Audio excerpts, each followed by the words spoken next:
Bom dia pessoal, tudo bom? Hoje nós estamos aqui em mais um episódio do Homecast do professor Marcelo Pires. Bom dia a todos, obrigado pelo convite, professor Diego.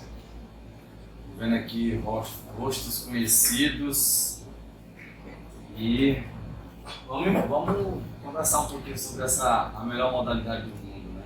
Basquetebol. Estou à disposição de todos vocês aqui para nós batermos esse papo. Marcelo, onde foi que isso foi a sua paixão? A minha paixão pelo basquete surgiu no final da década de 80. Colocaram um aro na frente da minha casa, eu morava ali no Renascença, estudava no Colégio Girassol. E eu era o único da minha turma que não jogava basquete. E aí nas férias a galera começou a bater basquete lá, me interessei, passei a treinar lá na escola, que era no bairro. E de lá para cá nós estamos nessa jornada aí. O primeiro professor foi o professor Arnaldo Bicudo, que hoje está na Secretaria Municipal do Esporte e Lazer. E, bom, de lá para cá já se vão aí aproximadamente 35 anos. É isso, mais ou menos aí que começou essa paixão pelo basquete. Um atleta e depois seguindo carreira como técnico de basquete. Marcelo, hoje a gente vê muitas crianças que começam a praticar esportes, como basquete, e muitas delas aspiram a se tornar profissionais.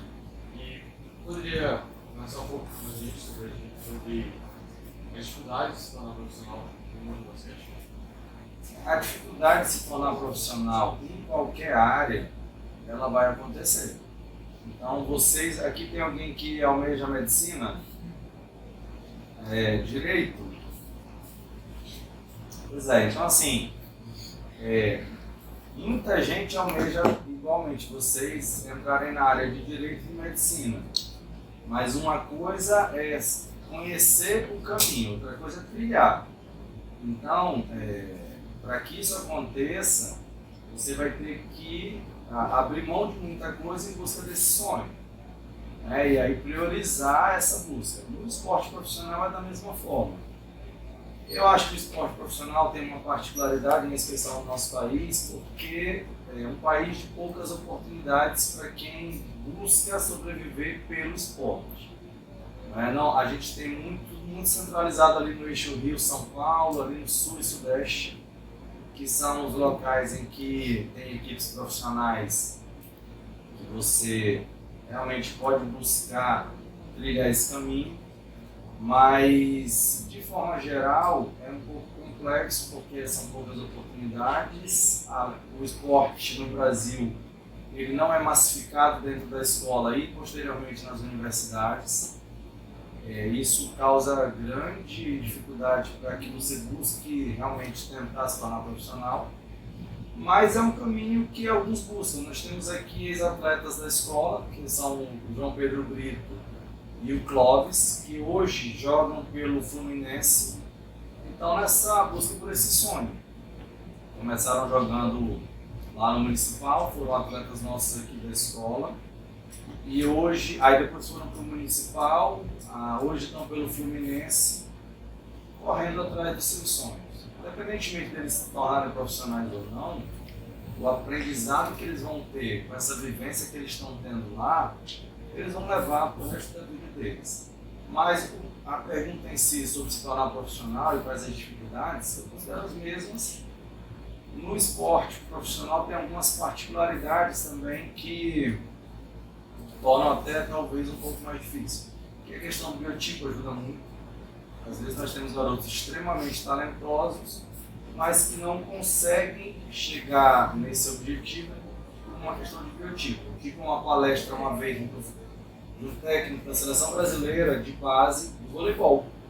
E ele falava o seguinte, hoje, isso foi há 20 anos atrás, mas hoje nenhum atleta, por mais talentoso, fala dele, por mais talentoso que seja, não entra na seleção de base, ele tendo menos de 2 metros.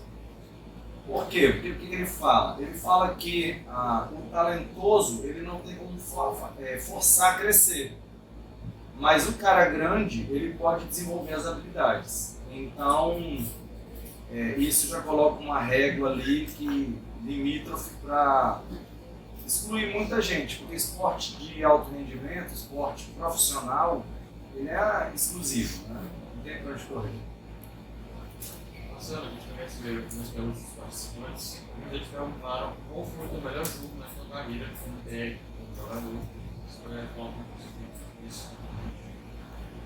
Como atleta, eu creio que a final do Gêmeos de 93. Minha equipe foi campeã estadual. Agora, como técnico, eu estava falando sobre isso com meus atletas recentemente. Eu não vou conseguir elencar o melhor jogo, mas eu posso dizer que recentemente, alguns dias atrás, eu tive uma experiência de talvez entre os 5 melhores jogos de uma equipe minha ao longo de toda a minha carreira. Já são aí mais de 25 anos e a minha equipe infanto me propiciou essa experiência, né? Foi um jogo assim lindo de ver e eu acho que ao longo da minha carreira eu tive equipes que elas têm marcas. Então, por exemplo, eu estava falando agora há pouco de Brito e de Clóvis. Aquela geração era talento e biotipo. Eram caras grandes e talentosos. Eu digo a geração dessa galera aí. Essa minha geração atual do infanto é personalidade e atleticismo. É um time pequenininho, mas que tem uma personalidade acima da média. Então eles conseguem encarar qualquer dificuldade. E a gente fez uma semifinal contra um time com um biotipo infinitamente superior ao nosso, mas a gente encarou o desafio de frente. Perdemos o jogo, mas a gente lutou até o final. Então isso é o que eu falo, né? É alma de campeão. Não necessariamente o campeão em si, que coloca a medalha de primeiro lugar no peito, tem essa alma. Mas a nossa equipe aqui da escola, independentemente da posição que ela esteja, esse grupo em especial tem alma de campeão. Então esse jogo foi um jogo que vai ficar marcado para a minha vida, um jogo recente contra o Educados. Foi um jogo lindo de ver. E teve a oportunidade de estar presente lá, gente. Gostaram do jogo?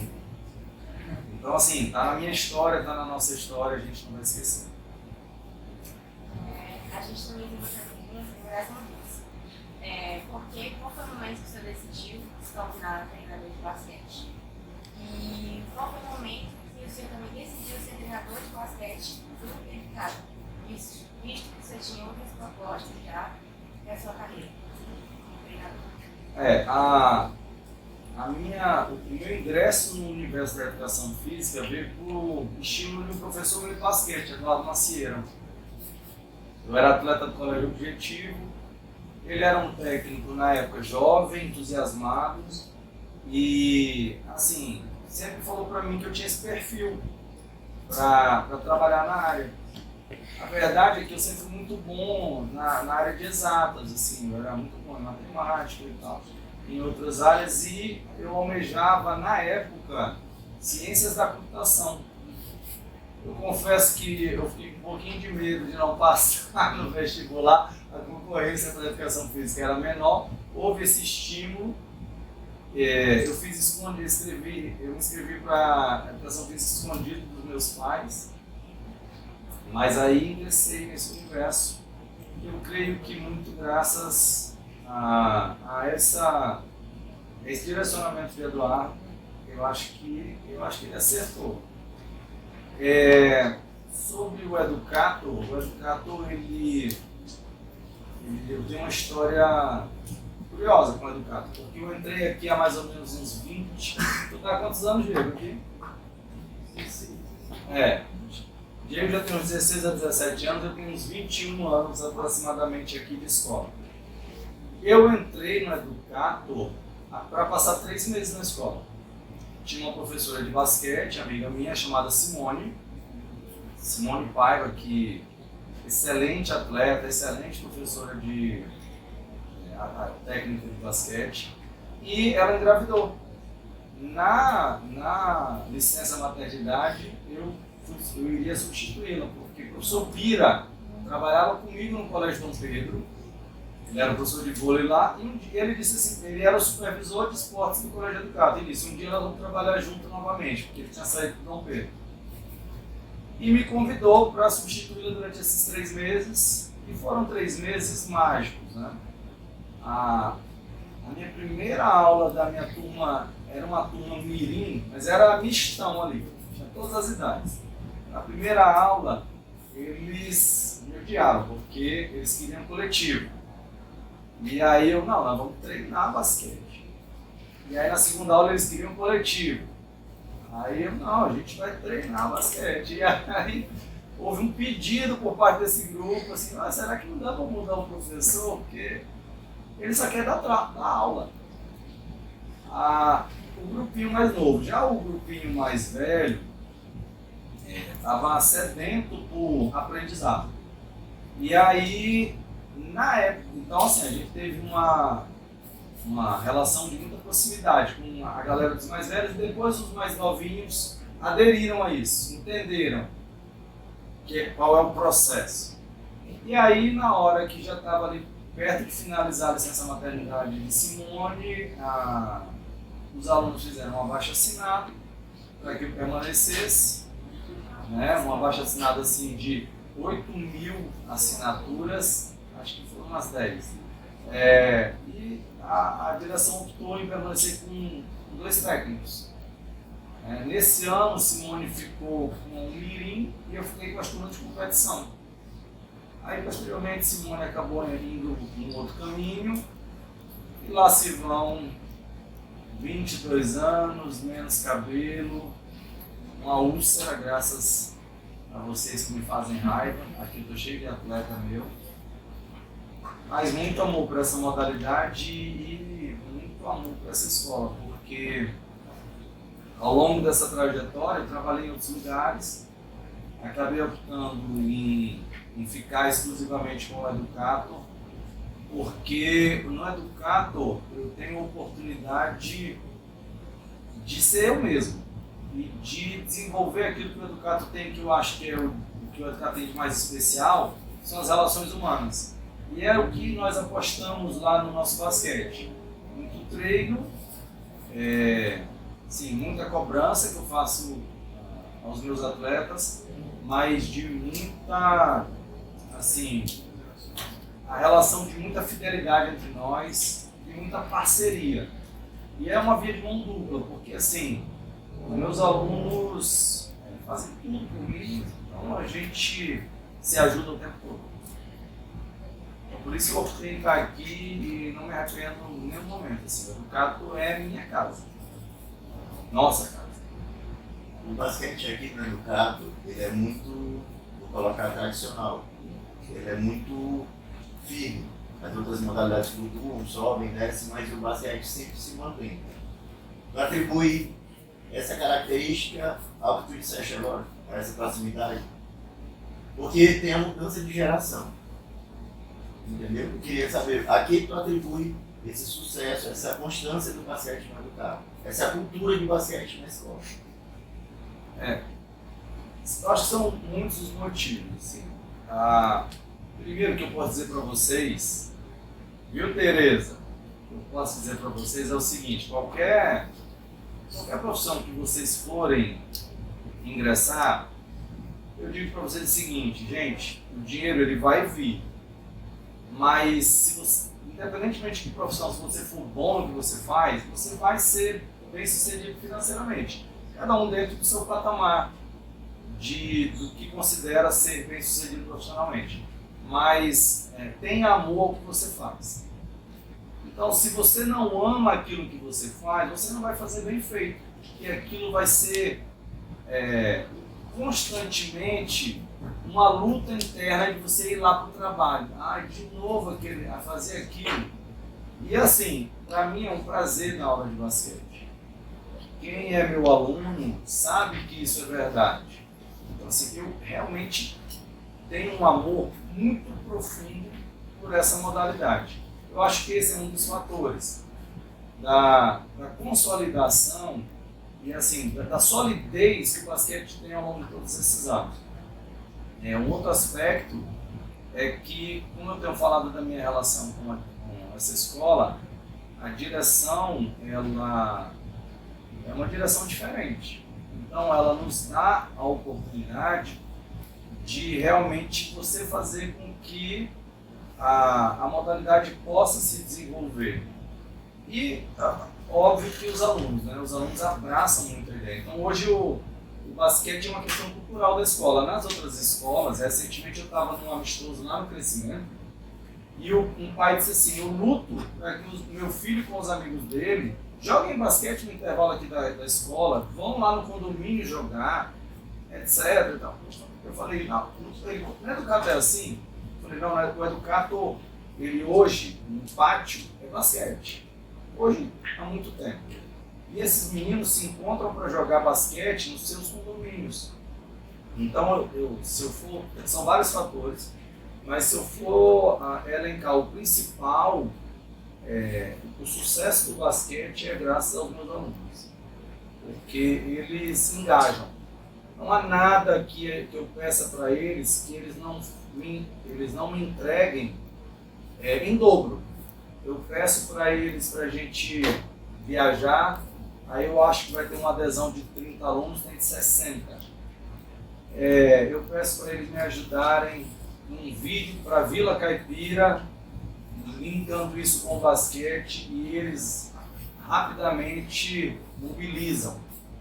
Então, o sucesso do Educato, do basquete do Educato, tem um nome. O nome são os meus atletas, são os alunos. Isso faz toda a diferença. Tenho duas perguntas para você. Quais são os 6 principais fundamentos do basquete? Os 6 principais fundamentos. Essa é uma pergunta interessante. No basquete, eu acho que o principal fundamento é o passe. Todo menino, quando pega uma bola de basquete, vai arremessar lá na cesta. Ou então vai driblar. Driblar no basquete é bater a bola. Mas o principal fundamento é o passe, porque o basquete é um esporte coletivo. Aí eu já citei 3 fundamentos: drible, passe e arremesso. Mas existem características de quem vivencia o esporte que transcendem a parte técnica. O Diego foi atleta, é técnico, sabe disso. Então eu posso até considerar que a parte emocional é um fundamento do jogo, porque isso faz muita diferença. Eu tenho atletas que são extremamente atléticos e outros que nem tanto. Eu posso citar o exemplo do Maurício, não é um atleta extremamente atlético, longe disso, mas é um cara que tem um emocional tão forte que ele exerce uma liderança e tem uma autoconfiança dentro de quadra, que até às vezes exagera, mas que ele coloca isso em quadra. Então eu considero o emocional um fator preponderante hoje a ser trabalhado pelos técnicos, e pedindo ajuda inclusive para outros profissionais, ligados a essa área. Porque às vezes nós temos atletas de nível técnico igual, mas o cara que é forte mentalmente, ele consegue sobreviver ao estresse do jogo nos momentos mais difíceis. Eu estou com uma equipe hoje extremamente talentosa, o meu grupinho de 12 anos, e que está ingressando nesse universo das competições. E assim, o jogo, como eu acabei de dizer, ele gera estresse. E é uma jornada de autoconhecimento, porque eu posso olhar um garoto de 11, 12 anos, aparentemente extremamente calmo, mas na situação de estresse, nem ele sabe como reage. Então ali é um processo de amadurecimento do lado emocional dele durante o jogo. Eu estou vivendo uma situação semelhante de um atleta que, nas situações de estresse, perdeu o controle. A gente conversou algumas vezes e ontem ele tinha me prometido e me mandou um áudio no domingo. tio, eu prometo que eu vou me comportar, eu vou me controlar, vou pensar antes de agir. E eu vi que ontem, durante o jogo, nós tivemos uma adesão de terceiro lugar, perdemos o jogo. Uma equipe mais vivida, maior, já madura física biologicamente. E assim, eu vi que ele precisou se esforçar para se controlar. Porque o amadurecimento, ele não cai de paraquedas, não. Em todos os aspectos da vida. Requer esforço. Envelhecer é inevitável. Amadurecer é opcional. Então a gente tem homens que são adultocentes e tem meninos que são homens em miniatura. Pedro, que era teu atleta, era um garoto desse. Eu tenho outros aqui. Então, esse fundamento do emocional é importantíssimo. E para concluir sobre fundamentos, eu acho que a parte física é muito importante. O meu feminino é um feminino que eu amo dar aula, mas que carece entender esse aspecto do jogo. Então, o nosso masculino aqui é um time baixo, mas só consegue se manter no jogo com equipes fortes, defendendo quadra toda. Porque precisa gerar um nível de intensidade para tirar o adversário do conforto. Então, drible, passe, arremesso, lado emocional, parte física, são aspectos que fazem toda a diferença no jogo. Pegando o gancho aí da fala de Marcelo, quanto à parte física, alguns anos atrás, no Educado, eu fui preparador físico das equipes de basquete. E era uma aula que me deixava muito motivado. Eu lembro do feminino. Toda vez que eu fazia uma aula, as meninas superavam. E olha que era porrada. 2018, Diego. Acho que antes. Eu trazia a aula, elas se superavam, assim, a cada aula elas se superavam, aquilo me mantinha motivado. Clara, Giovana, esse grupo era bom. E me mantinha motivado e eu apertava mais e elas superavam, cara, eu achava aquilo incrível. Isso é muito legal que o Diego está falando, porque assim, é uma relação de troca. Então, às vezes a gente pode achar assim, a vibe do professor, ela vai junto com a vibe do grupo.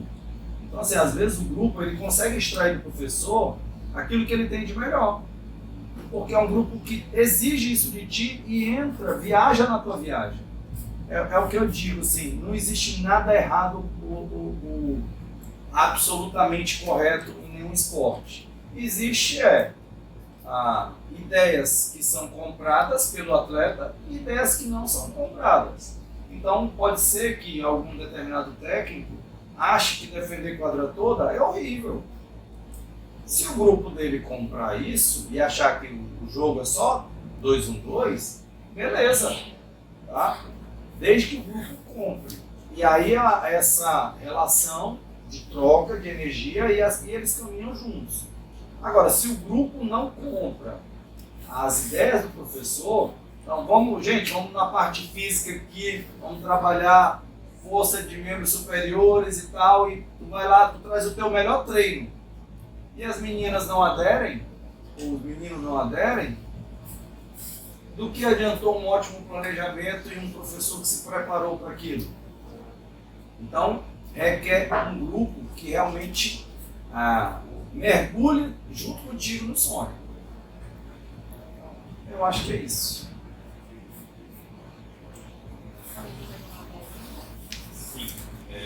Como se chama o ato de quicar a bola no basquete? É o que eu falei. No futebol, o ato de driblar é assim, o cara dá uma... Como que chama meia-lua? Que o cara joga a bola de um lado para o outro, esqueci agora. Drible da vaga. Aí ela acha que isso no futebol eles chamam de drible isso, né? Isso no basquete não é drible. No drible no basquete é o ato de quicar a bola. Então, essas maneiras de se desvencilhar do adversário são os fakes, as fintas, os crossovers. No basquete tem outras denominações. Professor, fugindo agora um pouco da realidade da escola, hoje a gente tem, para fugir daquilo que você acha aí, dos grandes centros, a gente tem o Maranhão aqui com O time Sampaio. feminino do Sampaio está em ascensão, mas grande parte das atletas também são de fora. E eu não vejo assim perspectiva para uma mudança disso, porque a gente quase não ouve falar de clubes. Até existem, mas são coisas assim que a gente quase não vê na mídia. Teria alguma ideia para mudar isso aí? Primeiro, só falar, antes de falar sobre ideia, eu vou falar sobre a realidade. O Sampaio Basquete ele recebe um investimento milionário. De Estado, né? Mas o Sampaio, feito uma crítica por quem é do meio, as críticas a respeito do Sampaio não são a respeito da equipe de alto rendimento. A questão é que legado isso vai deixar para a modalidade dentro da cidade. Então o Sampaio Basquete hoje, ele tem as categorias de base, mas as categorias de base do Sampaio Basquete, eu já tenho um atleta meu ali rindo, não fomenta a prática da modalidade. O que o Sampaio Basquete faz? Ele convida atletas de escolas, porque o esporte maranhense é escolar. Ele convida atletas das escolas para reforçar, para ter equipe. Com isso, ele, através da camisa, consegue atrair esses garotos, muitas das vezes, porque tem a força da camisa, e, além de tudo, consegue reduzir o potencial das equipes adversárias. O fato é que o Sampaio Basquete deveria, na minha opinião, e assim, não sou o dono da verdade, mas investir todo esse dinheiro, uma parte dele, nas categorias de base. E ter realmente uma associação esportiva com quadra para oferecer isso para a comunidade carente, que está cheio de talentos aí.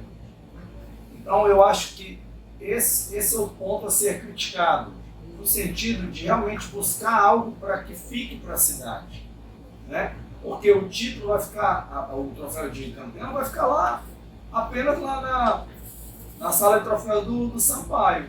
Mas eu acho que a contribuição maior seria fomentar a prática para as crianças, em especial de escola pública. A gente tem essas ações aqui com o Instituto Isiane, com um cara que é um abnegado do basquete, com o Lodaski, que é o professor Carlos Magno. São pontos fora da curva e que muitas vezes acabam minguando pela falta de incentivo financeiro. Porque são profissionais e precisam receber para tal, né? Então hoje eu acho que esse é o aspecto que precisa mudar, independentemente de futuramente alguma dessas meninas que venham a praticar essa modalidade representarem o Sampaio Basquete. Eles podem continuar trazendo as atletas de fora. Eu acho isso extremamente positivo porque traz referências. É legal as meninas poderem se espelhar.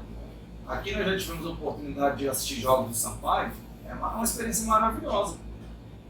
Mas é pouco. Para a modalidade é pouco, a gente precisa de mais. Eu acho que o Sampaio teria condições de fazer uma quadra e pegar ali, encher aquela quadra com 500 meninos e aí jogar contra o Educato, jogar contra outras equipes com atletas que foram feitos na casa. Essa é uma prática do Educato. Então assim, nós somos uma equipe que a gente vai para as competições com os nossos atletas, independentemente de que resultado a gente vai atingir. O foco nosso é nos tornarmos melhores a cada competição. Se o adversário permanece melhor do que nós e consegue alcançar uma posição acima da gente, paciência, méritos para eles, aplausos e vamos treinar para ultrapassá-los. Então é uma crítica que eu faço e eu acho que pode ser feito de forma diferente.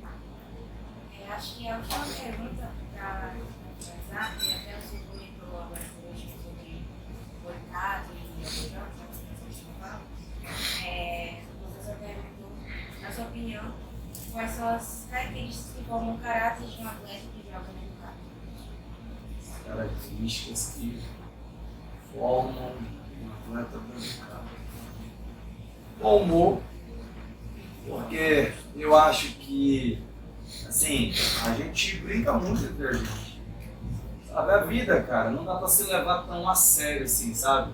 Eu, às vezes, assim, tem jogo que ali o negócio tá pegando fogo e a gente, às vezes, ali ri de coisas. Eu, às vezes, começo a rir de mim mesmo. Não dá pra estar se levando tão a sério na vida. Sabe, assim, a vida tem que ser levada com leveza. Acho que o bom humor é uma característica que os meus grupos têm. A gente ri muito juntos, a gente está sempre brincando muito juntos. Não é, Pedro? Eu acho que um amor fraternal que a gente tem entre nós, eu sei que os meus atletas me amam, assim como eles sabem que eu os amo. Palmas para Marcelo aqui. Mas, de fato, eles sabem que é uma coisa que eu acredito. Eu acho que o amor entre nós e o amor pela modalidade faz toda a diferença. Inclusive, assim, quem não é assim, do basquetebol, em especial as meninas da escola, quando eu passo por ali, dou aqueles berros ali nos alunos do basquete, eles têm medo de mim. Deus me livre, eu vou treinar basquete nunca. Mas depois quem está lá no basquete, vai percebendo que eu sou mais do que apenas esses gritos, né? Porque realmente a gente consegue ter uma relação muito forte. E assim, o sentido da empatia, porque, sabe, o jogo de basquete é uma coisa tem atleta que quando erra, ele pode errar. Mas quando o colega erra, aí lá vai a bronca, o palavrão. Então, eu acho que para ser atleta do Educato, não sei em outras equipes, mas para ser atleta do Educato, a gente tem que se colocar no lugar do outro. De chegar e dizer assim, peraí, eu também erro, então, ei, errou, vamos em frente, segue. É uma característica que isso influencia nos resultados, inclusive. Recentemente, nesse jogo que eu falei, Joãozinho, que é o nosso armador, atleta da Seleção Maranhense, errou um passe bobo, apoio lateral. E o adversário roubou e foi para a cesta. A gente tinha duas opções, reclamar de João ou algum atleta nosso, ir lá e tentar corrigir o erro. O que aconteceu? Luiz foi lá, deu um prega tabelado lá no garoto, e inclusive se tornou uma bola de moral. Então, assim, nos dá apoio, vai apoiar um ao outro constantemente, porque o basquete é um esporte de precisão. O maior arremessador da história do basquetebol tem 43% de acerto. O que vai ser feito com 57% que ele erra? Então, se a equipe não trabalhar para catar os rebotes para ele, para que ele possa chutar de novo, para que o jogo continue se desenvolvendo quando há o erro, isso é que vai fazer toda a diferença. Tem um filme que eu assisti sobre basquete, é o Arremessando Alto. No começo do filme, ele vai atrás de atletas pelo mundo, ele é um olheiro, o Adam Sandler. E aí tem um cara lá, logo no começo do filme, que é fantástico tecnicamente, faz tudo muito bem. E quando erra, não volta para a defesa. Aí esse cara não foi para ele jurava que ele ia para a NBA. E não foi convocado, não foi draftado. Por quê? Porque é o que ele fala lá no começo. É assim, não é o que você faz quando você acerta. É o que você faz quando você erra que vai falar do seu caráter. O seu caráter como atleta. Então é isso, eu sempre cobro muito dos meus atletas para se apoiarem, para não reclamarem, para ao invés de brigarem, apoiarem, para ao invés de ficarem criticando, darem suporte. E aí até para concluir essa resposta, o que a gente estava falando agora há pouco, assim. Diego Meldon, qual é a chave do sucesso do Educato? Uma coisa que atletas já me disseram, que vivenciaram outras modalidades fora daqui, assim, quando eu vou naquele treino, eu não sou acolhido. E o atleta, e aí aquilo te exclui, aquilo acaba te fazendo ir cada vez menos ao treino. E os nossos atletas, eles acolhem. Então isso faz com que o garoto, a garota e o garoto, se sintam confortáveis dentro daquele ambiente para permanecer na modalidade. É isso. Gente, é isso. Eu queria agradecer a presença do professor Marcelo. Foi muito bom. Muito bom. Tenho certeza que os meninos gostaram bastante do basquete. E é isso, galera. Até a próxima.